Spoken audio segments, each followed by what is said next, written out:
Now, I want to make 3 really important points. All right. If you are doing self-coaching, these are really, really essential to keep in mind.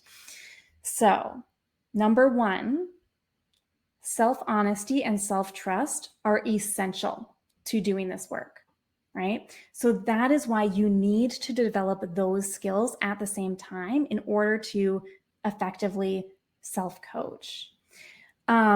You will not get the right answers, right? You're not going to actually get the answers that are really going to help you and support you unless you are being very honest with yourself and trusting yourself with all of this. So these are practices and skills we can always, all of us, continue developing on an ongoing basis, right? Again, just like with productivity is something we always can do better at. Self-coaching is something we can always all do better at. I do self-coaching in my business, in my life, every single week, multiple times a week, and I'm still developing it. Like I'm still building that skill, right?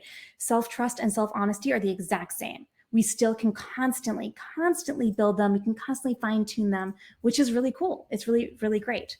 And there are, in step 1 of Productivity Powerhouse, there's a couple of little thought exercises for developing self-trust and self-honesty. So if that's something you want to work on, go back to those lessons. And this is also something that we build on in Solopreneur CEO, right? So I mentioned earlier that my clients are learning how to do self-coaching as we're going through the program, but we're not just throwing them into the deep end, right? It's not like we do one session that's like, okay, now go off and do a bunch of self-coaching on your own, right? That's not how it works. It's a lot of doing the coaching during our sessions, building the self-trust and the self-honesty along the way, right? And developing those self-coaching skills so that you can just go off and start doing self-coaching, right? And then building them in those thought exercises. So it's like guided self-coaching. So all of this builds on one another. And it's really, really important because you need to have all of these pieces in play in order for your self-coaching to be really effective. Okay, so that's the first thing that's really, really important to keep in mind and to work on is your self-honesty and your self-trust.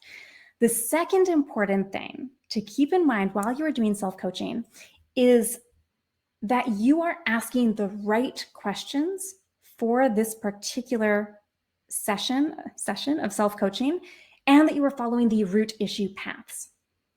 And the reason why this is so important is because you don't want to get mistakenly stuck and follow a line of questions that don't actually contribute to your breakthroughs, right? So you don't want to get veered off onto a totally different track. You want to make sure that when you are doing self-coaching, when you are following particular issues that might be arising, that you're able to really focus in and follow the things that are actually issues, right? And again, this is going to look totally different for every person. And this is also why there's not going to ever be any standardized questions of these are the questions you should always ask yourself every time you're doing self-coaching, right? There are sample questions, there are broad ones, but it's always going to look a little bit different because everything that we might coach ourselves through is going to look a little bit different. And asking the right questions and holding space for yourself to sit with those answers, to be willing to listen to yourself, to hear yourself, to acknowledge yourself. This is also about kindness, right? So this is about being kind to yourself. So that can be really hard for a lot of people. This used to be really hard for me, right? It's so much easier for us to be mean to ourselves. It's so much easier for us to put ourselves down, for us to beat ourselves up than it is to be kind. But the more that we are kind to ourselves, the more that it creates that space to develop the self-trust, to develop the self-honesty, to be able to coach ourselves effectively. So that's the second key piece that I want you to sort of keep in mind, that being kind to yourself is going to make this whole thing a lot easier. And again, kindness is another one of those skills. It's another practice that we can do on an ongoing basis for ourselves. The third key piece to keep in mind while you are doing self-coaching in your own life and business is that this is empowering, right? This is about experiencing real change as a result of the breakthrough, right? It's not like just about having an epiphany. It's also about experiencing a new reality as a result. And that is so cool because you're having you're self-coaching, right? You're coaching yourself. You're going through these really great mindset shifts, right? You're having these breakthroughs, these wonderful realizations about yourself. And as a result of that, you're then able to take action, right? And especially when you look at it as that thing where, you think that you have all these issues. When you ask the right questions, it comes down to this issue over here. It's not these 10 other issues. It's actually this issue down here. You deal with that. And suddenly those other 10 issues aren't really problems anymore. They're not getting in your way the way that they used to.